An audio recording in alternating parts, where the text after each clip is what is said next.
My friends, I am in your debt. Think nothing of it.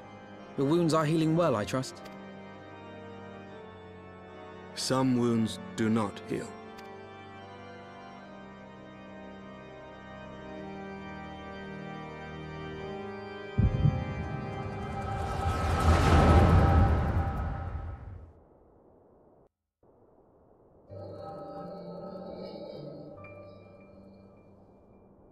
The founding. The scriptures, 1,000 years of lies, all to deceive the common man. Nay, our own brothers and sisters. For the blood of the Knights 12 flows within all our veins.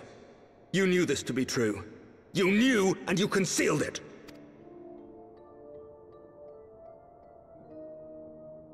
I should be interested to hear how you came by this knowledge. But yes, you have the right of it.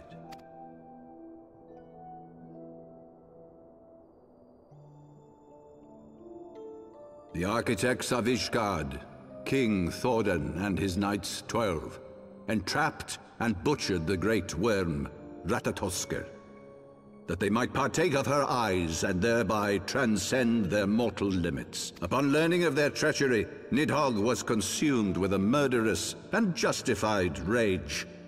I dare say you know what followed. The great worm slew the king and half of his knights. Aye, but Nidhogg was subdued, and his eyes plucked from their sockets by the knights that remained. Their one mistake was to show mercy, for from his brother Hreysvelgr did Nidhogg receive a new eye, thus rejuvenating his form and empowering him to embark upon an eternal quest for vengeance. Whilst Thordan's son Haldreth took one of Nidhogg's eyes and learned to wield its power in defense of his people. Thus was the first Azure Dragoon born, and ever since that time, his honored successors have risen to drive Nidhogg from our lands whenever the worm has returned to plague us.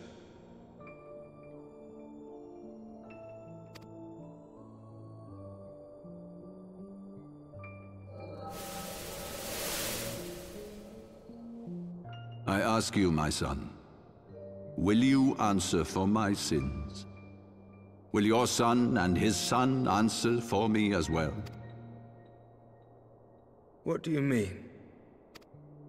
If a man cannot atone for his sins in the course of his all-too-fleeting life, must his progeny then be held to account? Must every subsequent generation be judged as... Thordan's betrayal of Ratatoskr was an unconscionable, unforgivable sin. Should we then, as his descendants, meekly surrender ourselves to an eternity of punishment? Nay, say I. I would not see our children sacrificed in a vain attempt to appease an implacable foe. Dragons are not like us, my son. To they who live forever, the wrongs of antiquity are as those of yesterday. No reparations shall ever suffice. This fact alone should serve as ample justification for our actions.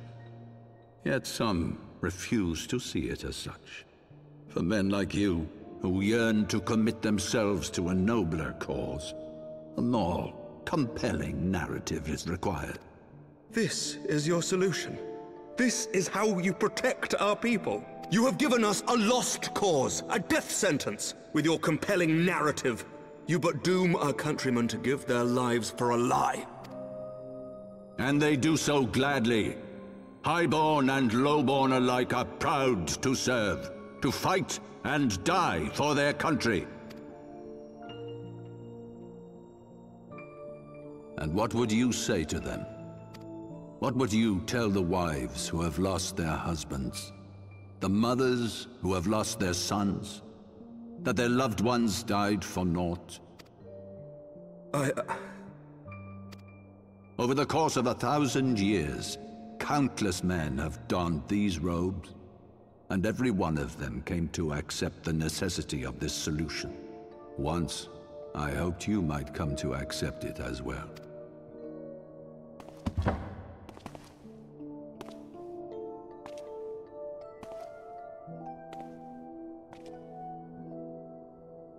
Do not despair, my son.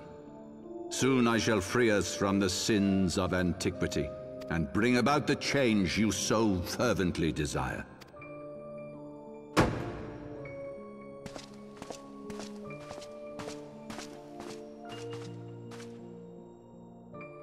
If he has spoken with others, I would have their names.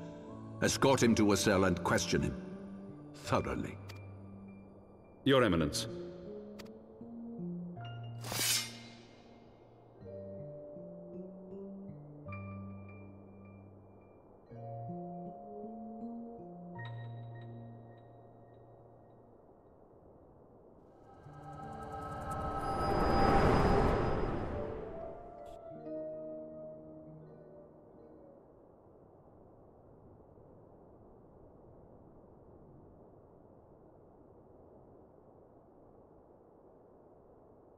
You saw something, did you not?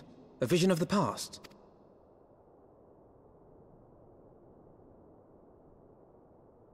So this is the power of the Echo. Would that it had shown you a finer moment from my past. 'Twas an exercise in futility, as you saw. Faced with the firmity of his conviction and his many ready rejoinders, my words deserted me. To be frank, I am embarrassed to recall it.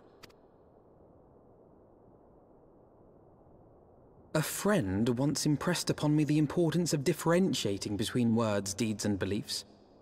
Were he here, I suspect he would judge your father's conviction to be no more than rank, self-serving delusion.